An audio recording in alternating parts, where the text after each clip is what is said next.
So here's how to successfully grow tomato plants from seed. There are many different variety of tomato plants to choose from when you're growing from seed.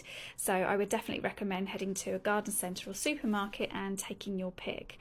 I'm growing large tomatoes here and little baby ones.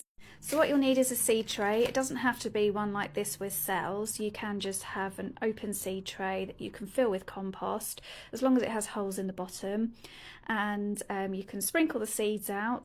I put in one seed per cell, and honestly you don't need that many tomato plants because they do produce quite a lot of tomatoes. You'll also need a propagator, which just goes on top, and this keeps it nice and warm so that the seeds can germinate and grow. Once your little seedlings appear, you can remove the lid, and when they get to 10 centimetres tall, then you can pop them on. This is one of my tomato plants. If you find, like mine, they get a bit leggy, which is where the stem gets really long, it's because it's trying to reach up for the sun. We haven't had great weather so far this year, so the good thing is about tomato plants is you can bury the stem in deeper in the compost and it will form new roots.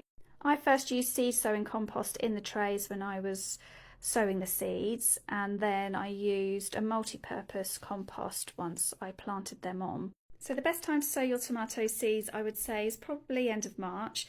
I did mine the beginning of April.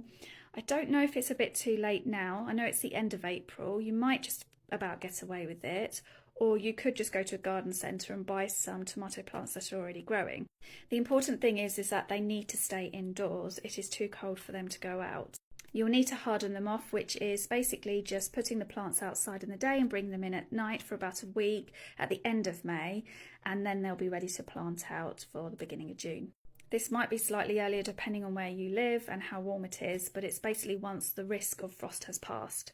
When it's time to plant out, I will actually show you what to do next. There's a few things that I did learn from last year that I will be implementing this year, and I will talk you through it when I plant them out at the end of May.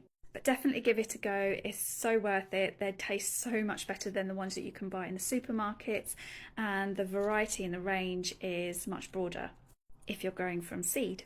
I'm going to be growing a couple in my back garden in pots, and the rest will go up my allotment. As these will be going outside, they'll be ready to harvest from about August time.